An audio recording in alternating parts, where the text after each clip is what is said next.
Rockinitis. Oh, doctor, doctor, tell me what to do. He said, don't stop rocking, son, till you are through. He said, doctor, doctor, what's the matter with me? He said, the Rockinitis won't let you be. Well, I tried to stop rocking, but I've been told Rockinitis has got my soul.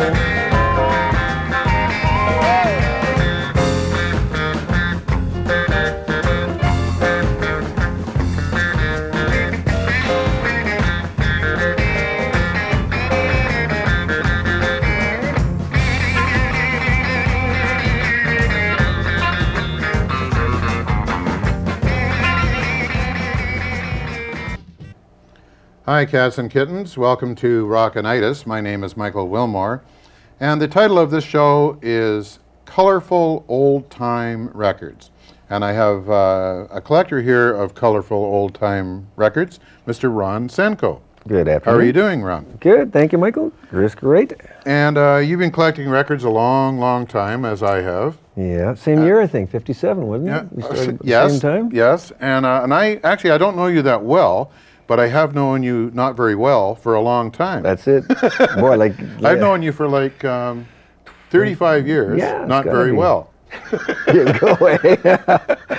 Yeah, we go back to, what, co-op radio days pretty well. Yeah, I you were guess, on my co-op show, Yeah. on my radio show 2 or 3 times. Yeah. And then I've seen you, like, you know, I've been over to your place a few times and this and that. And one of the things that really impressed me is your collection of colorful old-time records, such as the Vogue picture discs. Mm-hmm. Now, people think that albums have always been around in the form that they're in now, but they weren't always like that. In the old days, they didn't have albums. I'm talking about the old days of the 1930s and 40s. Mm-hmm. They didn't have albums at all, per se. Well, what they did is they would collect together 6 78s by the same artist, like, say, Guy Lombardo. And then they would put out like a picture book or a photography, what would you call it? Well, it'd be, a lot of times it'd be a printer, a drawing on the cover, and it would show maybe Louis Armstrong with his horn walking down the street in New Orleans or something, and then you'd have this great old, Louis Armstrong stuff inside, eh? Yeah, and it would have like 6 78s, Usually a book singles, inside telling you... each in its own sleeve. Yeah. And it would be like, like looking through somebody's photography album or something handled like with that. care, of course. Yeah, and that would be Unbreakable. what would be known as an album back in those days. So these records on the Vogue label came out in 1946 and 1947. The company was only in business for about 2 years and put out 74 discs in all. And the one we're going to start off with is called There's Good Blues Tonight, which is kind of a bluesy big band performance with a female vocal. It's by Clyde, McCoy and his orchestra with Billie Jane Bennett. And the visual artist that did the artwork for it is an anonymous person practically, because nobody's heard of them, called Sprink, S-P-R-I-N-K. And you were mentioning it said something on it about a factory reject or something? Yeah, this one's interesting because it's got stamped right across the middle, factory reject, meaning there's probably something wrong. Now I can see a couple of little squibbles here in the top of the shellac there. That could be it. That could be enough just to stamp it that way and put it in a discount bin, where I'd like to have been at the time, I'll tell you. Because to me it looks great, Now would something like that be worth a little less now? I would think so. Because it's a factory reject? Yeah, I would, or maybe even more. So back in those days, in 1946, 1947, the only way you could get music recorded, the only way you could get a record was on a single, and the only speed available at that time was 78s. And if you got an album, it was a collection of 78s.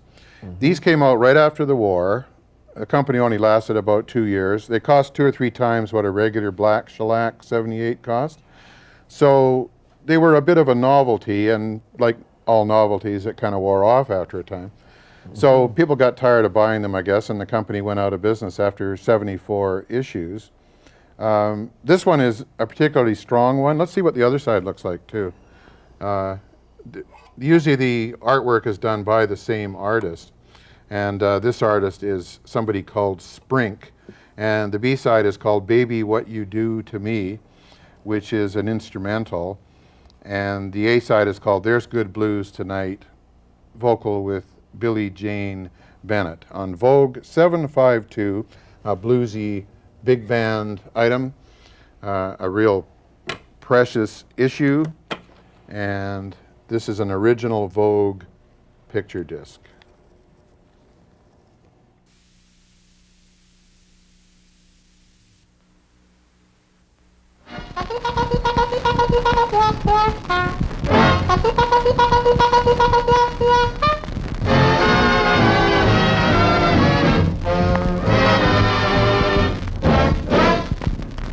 I'm telling you, Jack, great days are back. Take the word of a bird with an ear. Get around the stand, listen to the band. It's the jive you've been waiting to hear. Ah, yes, there's good blues tonight.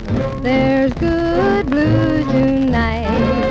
You can't help but dance, 'cause the music is really right. Ah, yes, there's good blues tonight. There's groovy. Now, the music is not really what's important with a record like this. It's the picture that's important. These records were basically put out as novelties, and it's a sheet of aluminum, round aluminum, with a cardboard picture of some artwork placed on top and laminated to or glued to the aluminum, and then plastic clear coating put on top of the picture with the grooves embedded in that. So it's actually three things laminated together, and I think it's really important to realize that these records, attention fellow teenagers, attention fellow teenagers, these records are older than Dad. It's not really the music that's important, it's the kind of it's the artistry of it, the artifactness of it, or the archival thing of it, or the history of it, and all of that. It's an antique thing. And when you get into it as a collector, there's all sorts of different things that happen. Like they were just saying here that there's missing numbers between the 700 and supposedly 786 or whatever there was. And it is commonly believed to have, these have never been released. Rumors still persist about the undocumented Vogues. But it says here that longtime collectors do occasionally turn up rare gems. Much to my surprise, within hours of finishing this story, Tim Goon, and that is G-O-O-N, so confirmed the existence of R784. Okay. So yeah, this stuff they're finding new Vogue picture discs all the time. that they never thought really existed. And this contributes to the myth of it, and the collectability, and the, what do you call it, the mythology of the whole thing of wanting to collect things because, like this. when you look at a discography and the numbers, you think, well, this is weird. There's these big gaps in here. What happened to this or whatever? Yeah, you know? there's a missing one. Maybe I'll find it one day. And it says here, some of them were test pressings and they were only in white vinyl. Oh. And there's still a work in process to figure out how much they're worth. So, yeah. Okay, now this next one here is Boogie Woogie Yodel. Let's, My show it. favorite. Oh, is this this is one my of your favorites? favorite, yeah. This is the old Downhomers. Now, is it because of this line that's in the song where he goes, "Now here's a song that will make you gay"? Oh, no, geez, no, not that. Weren't we talking about that earlier? We're in trouble here tonight. See, when they use the word "gay" in old-time music from the 40s, it meant something totally different than it does now. Yeah. Anyway, this is by the Downhomers, and it features some really great yodeling. And the vocalist on it is Kenny Roberts. And this is a great old Vogue picture disc, so let's get right into it. This is one of the best. Great picture there on the item, too. A great old Vogue picture disc.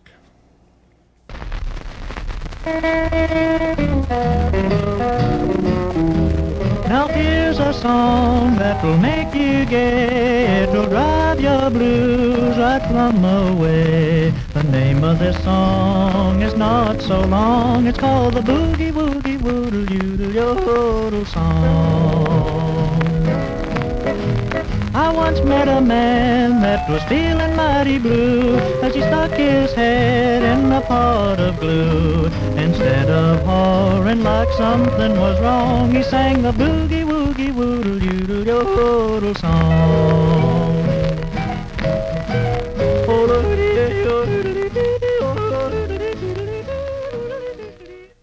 Interesting. Anyway, a great old Vogue picture disc. And let's have a little look here at what the B-side looks like. That's the side we haven't seen, right? Yep. That's it. Baby, I found out all about you. And that's by the Downhomers. And it features Kenny Roberts on vocal.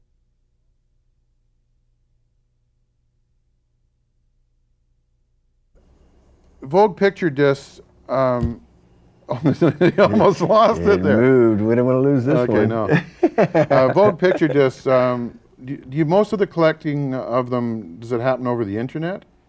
I would say probably a lot these days. That Yeah. would probably be 90% of it. I mean, you can still get lists and stuff, but What are they worth, like on average? What does one of these records cost?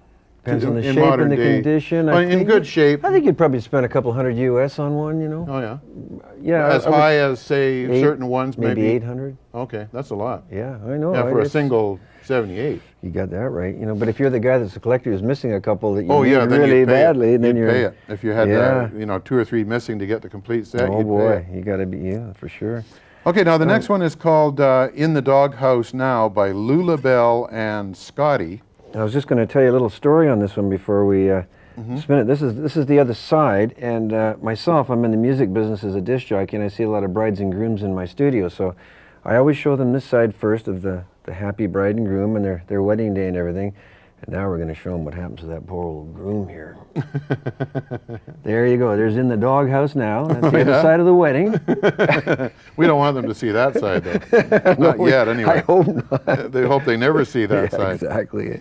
Anyway, In the Doghouse Now, Lula and Scotty, Vogue 718. It's kind of a Western swing vocal duet, and this is the side that it is, right? That's the other side. Oh, is this side In the here? Doghouse Now, yeah. Okay. Yeah, That one.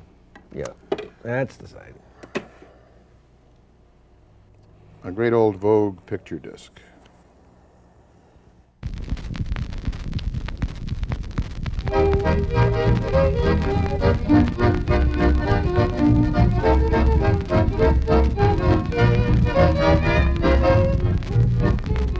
Here, Scotty, Scotty, Scotty, here, Scotty. Coming, Lula Bell. I'm telling you what, I've got you on the spot right now. Oh, look out, dogs, I'm headed for the doghouse now.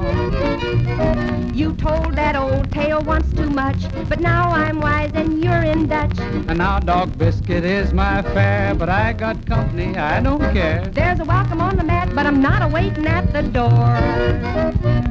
That same old key won't open for me anymore. You'd better find a new place to hang your hat. I guess I'll go roaming with the old tomcat.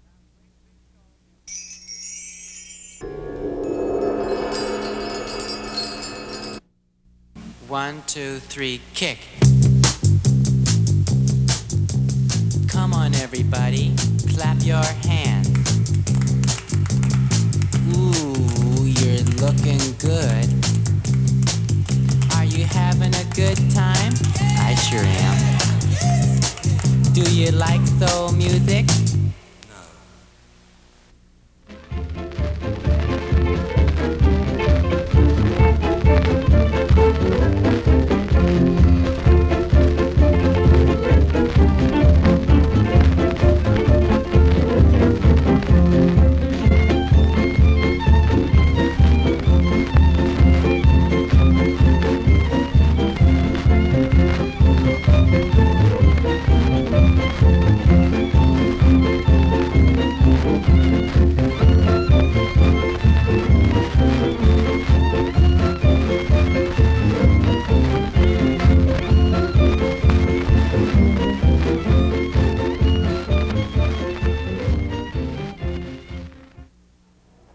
Now that's a record which is not a picture disc.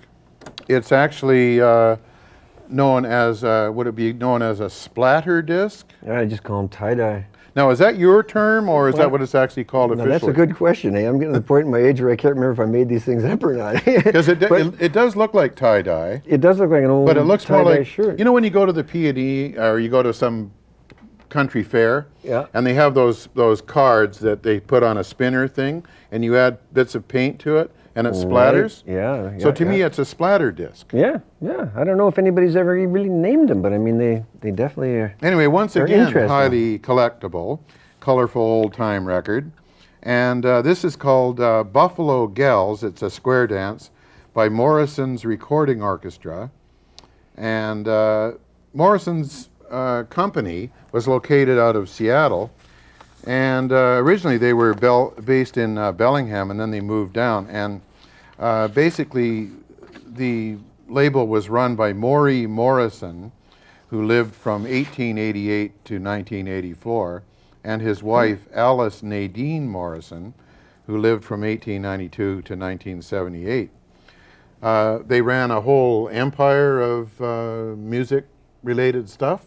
They had a dance school, a sheet music publishing company, a vaudeville orchestra, a dance hall chain, this record label, the Morrison record label, Seattle-based recording studio with a record pressing plant, and even a film production endeavor. Boy, So those they guys jumped in with both feet. Yeah, didn't they had a total Right into empire. it, yeah. And this is an example of the kind of thing that they had out on their label, the Morrison record label. Now, this next one here we're going to play is Turkey in the Straw. We'll play one side of this. It's by Curley Hayes and his Hayseeds. And it's, of course, another hillbilly country instrumental. And there's actually, I downloaded a bunch of stuff off the internet on the Morrison record company and label. And there's, originally these guys, this couple, got involved in their music empire in the Northwest, such as it was, because they'd wrote a couple of successful songs, and there was sheet music published for it, and they made a bit of bucks from that, and from there they opened a dance school, and you know, and from there they started up a record label and so forth and so on. And the couple of hits that they had on sheet music was My Love Is All For You and Love's Ship. And here's an actual photograph of the two of them here. Maybe you can just support that while we play it. And they, you know, basically were really heavily into dance and music. And here's an example of what a Morrison record sounds like.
Buffalo gals, won't you come out tonight? Won't you come out tonight? Oh, won't you come out tonight? Buffalo gals, won't you come out tonight and dance by the light of the moon? I danced with a gal with a hole in her stocking, and her heel kept a rocking and her toe kept a knocking. I danced with a gal with a hole in her stocking, and we danced by the light of the moon. Yes, pretty boys, we're a-coming out tonight, coming out tonight, coming out tonight. Yes, pretty boys, we're a-coming out tonight and dance by the light of the moon. I danced with a gal with a hole in her stocking, and her heel kept a rocking and her toe kept a knocking. I danced with a gal with a hole. Some real rustic sounds there, but highly collectible and extremely interesting historically, if nothing else. Buffalo Gals by Doug Martin and Dotty Proud. It's actually a 7-inch 78. Yeah. Now, 7-inch records are usually always 45s, and they never play at 78, ever. Yeah, I know. So it's this weird. is a mini picture disc, you know, from the late 40s. And it's actually a vocalized version of a tune we heard a couple of minutes ago, Buffalo Gals, this time with lyrics, and sung by Doug Martin and Dotty Proud. It's actually on a totally different record label, not the Morrison label. This is the Vogue Picture Disc label. This is the Record Guild of America label, number 6004. And it's not a 45, it's a 78. And it's got some really weird hieroglyphics around the outside of the label. It's got this orange border, but inside it looks almost like shorthand or some kind of squiggly stuff. And you wonder why they would even put something like that in there. Just You've never been able to decipher it, though. No, I'm going to get a book, though. Might be the key to the Rosetta Stone. There you or go. something like that. Anyway, flip it over and let's see. It's Old Dan Tucker. There was actually a rockabilly version of Old Dan Tucker. Oh, yeah. Doubt it, too. Look at nice. That's kind of interesting, too. Anyway, this show has been called Colourful Old Time Records. And you've got an awful lot of records by now, that's for sure.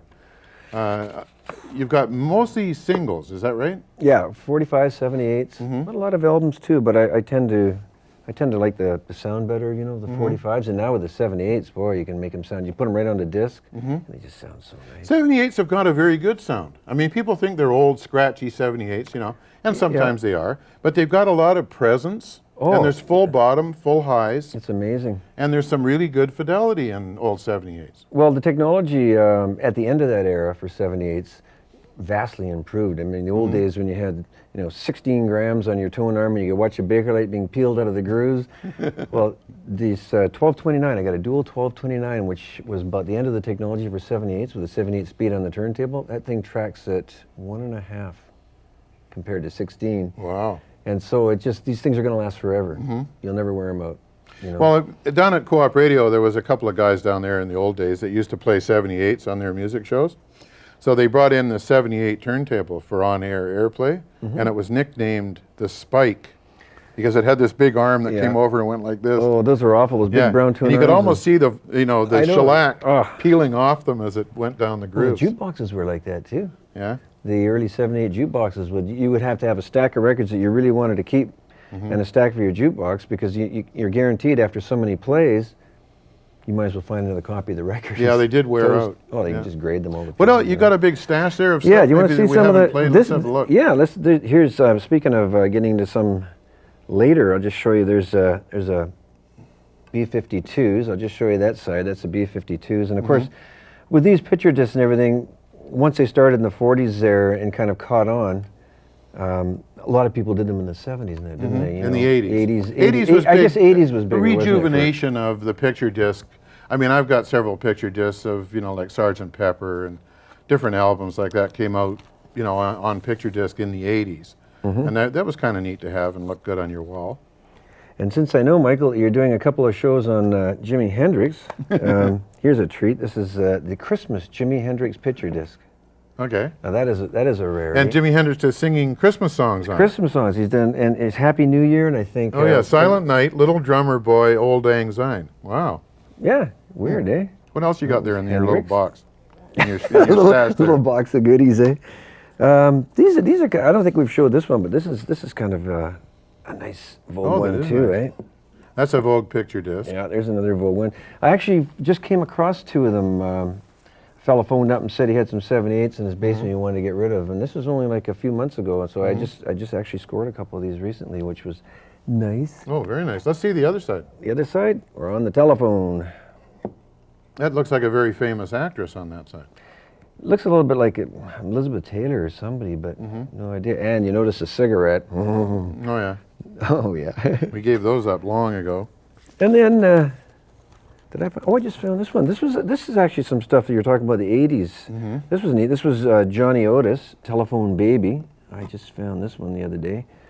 And I think this Maybelline series here, I think it was, they had quite a few of them, like from the 50s. Johnny Otis on this side.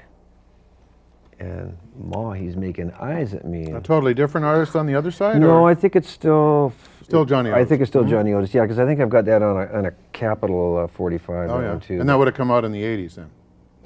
This would have, yeah, but the original, of course, in the 50s. But yeah, great picture. Yeah, and then of course there's, you know, you get into some of the nice stuff they did with like Buddy Holly and that. You know, here's a nice one of Buddy Holly. Mm-hmm. It's a nice little pick disc there. Did a couple of those, but yeah, there's lots of them out there for sure. You just got to find them now.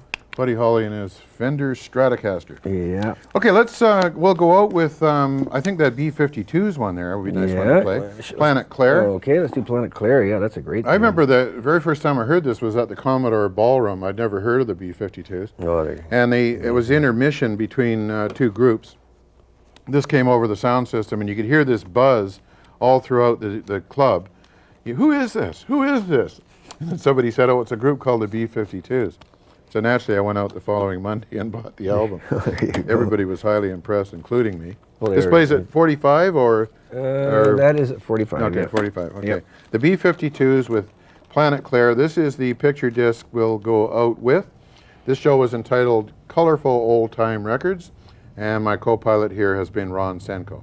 Thank you very much for watching and listening.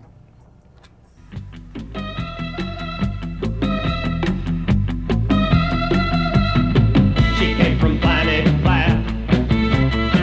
I knew she came from there. She drove a Plymouth Satellite, a faster than the speed of light.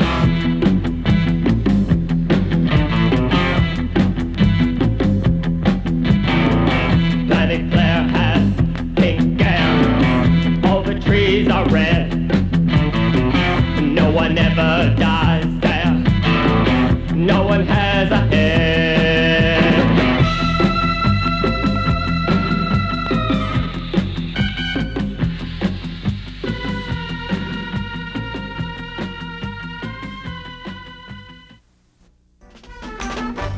Is he a good dancer? What do you mean, is he a good dancer? Well, how did he dance? Close. Very, very close.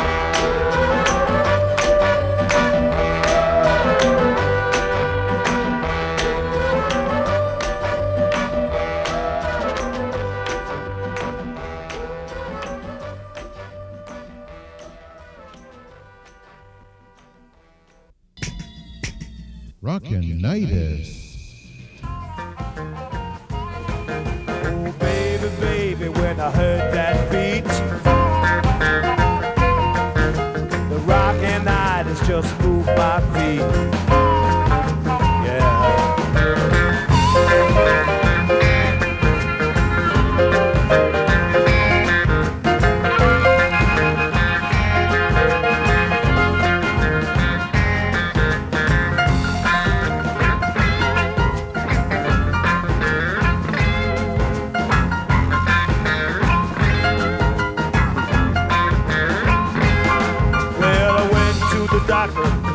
Wrong. He said, son, you've been rocking much too long. Oh, doctor, doctor, tell me what to do. He said, don't stop rocking, son, till you are through. He said, doctor, doctor, what's